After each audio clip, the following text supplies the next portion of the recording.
Hello everyone, I am Dr. Madhu Goyal, senior consultant obstetrician and gynaecologist और आज हम बात करेंगे लेट अबॉर्शंस की या सेकेंड ट्राइमेस्टर अबॉर्शंस। मतलब कभी कभी प्रेगनेंसी 12 वीक से ज़्यादा हो जाती है और अबॉर्शन की ज़रूरत पड़ती है। ऐसा या तो बेबी में प्रॉब्लम है, उसकी धड़कन नहीं आ रही है, ग्रोथ नहीं हो रही है, कुछ कॉन्जिनिटल एबनॉर्मेलिटी है, स्ट्रक्चरली बेबी डेफिशिएंट है, या मदर को कोई किसी प्रकार की प्रॉब्लम हो रही है, she is not able to continue the pregnancy.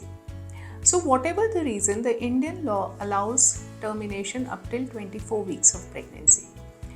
20 weeks तक आपको एक ही गायनेकोलॉजिस्ट की कंसेंट की ज़रूरत पड़ती है. 20 to 24 weeks you need 2 gynecologists to be there for the process.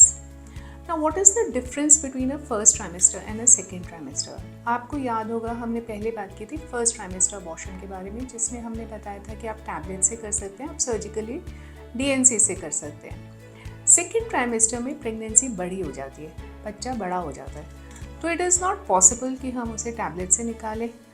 12 to 14 weeks की प्रेगनेंसी हम फिर भी डायलिटेशन एंड क्यूरेटाज से कर सकते हैं, हालांकि मुश्किल होता है, you require an expert to do it, but after that the procedure is different. Second trimester abortion requires an admission. Before admission, we would like to run a series of blood tests on you. We would know your blood group, your hemoglobin, your thyroid, आपके coagulation profile. ये सब करके फिर हम आपको एक tablet मिफिप्रिस्टोन की देते हैं. मिफिप्रिस्टोन से क्या होता है कि सर्विक्स जो है सॉफन हो जाता है. That means this is the uterus. इसमें प्रेगनेंसी है, इसके जो माउथ है इसको हम सर्विक्स बोलते हैं. तो for a second trimester abortion to occur, the mouth of the uterus और the cervix has to open to allow the passage of the baby. तो इसको सॉफ्ट करने के लिए हम आपको फर्स्ट सेट ऑफ टैबलेट देते हैं, जो हम OPD बेसिस पे देते हैं. उसके लगभग 24 to 48 आवर्स के बाद हम आपको एडमिट करते हैं and we start giving you misoprostol. Misoprostol के टैबलेट से आपका यूट्रस कॉन्ट्रैक्ट होना शुरू करता है. इस कॉन्ट्रैक्शन से बच्चा बाहर पुश आउट होता है.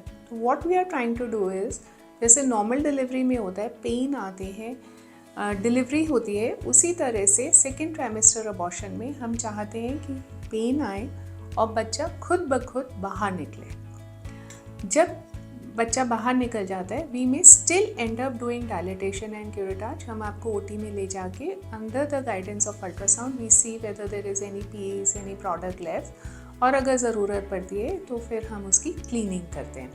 सो as you can see, second trimester abortion is a prolong process. It requires admission for at least a day and it is a painful process. So हमारे हॉस्पिटल में we give you epidural analgesia, जैसे हम delivery के लिए देते हैं, second trimester abortion के लिए भी दे सकते हैं, so that the pains happen but you do not feel the pain. So we try to make the procedure painless. जब सेकेंड ट्राइमेस्टर अबॉर्शन हो जाता है, उसके लगभग 8 आवर्स 10 आवर्स के बाद we can discharge you from the hospital. Discharge पे हम आपको रूटीनली एंटीबायोटिक्स और पेन किलर्स देते हैं and we call you for a follow up after a week. अगर इस प्रोसीजर के बाद आपको हेवी ब्लीडिंग हो रही है या हाई ग्रेड फीवर हो रहा है या कुछ भी ऐसा हो रहा है जो आपको ठीक नहीं लग रहा, you should go back and consult your doctor. Another important thing is, second trimester abortion सब जगह पे नहीं होता. For this the hospital has to be specially certified. The doctor has to be completely trained in these procedures. She has to be either a diploma in gynae or MD obstetrics and gynae. The post-abortion care of second trimester abortion is very important. You have to have adequate rest, proper antibiotics and painkillers, a very good diet to help you recover from this process, and you have to use a contraception. It is important that you do not get pregnant for at least 3 to 6 months following a second trimester abortion. So I hope this video has helped you settle all your doubts, questions, queries about second trimester abortion. And if you still have any query, please feel free to message me in the inbox and I shall certainly get back to you.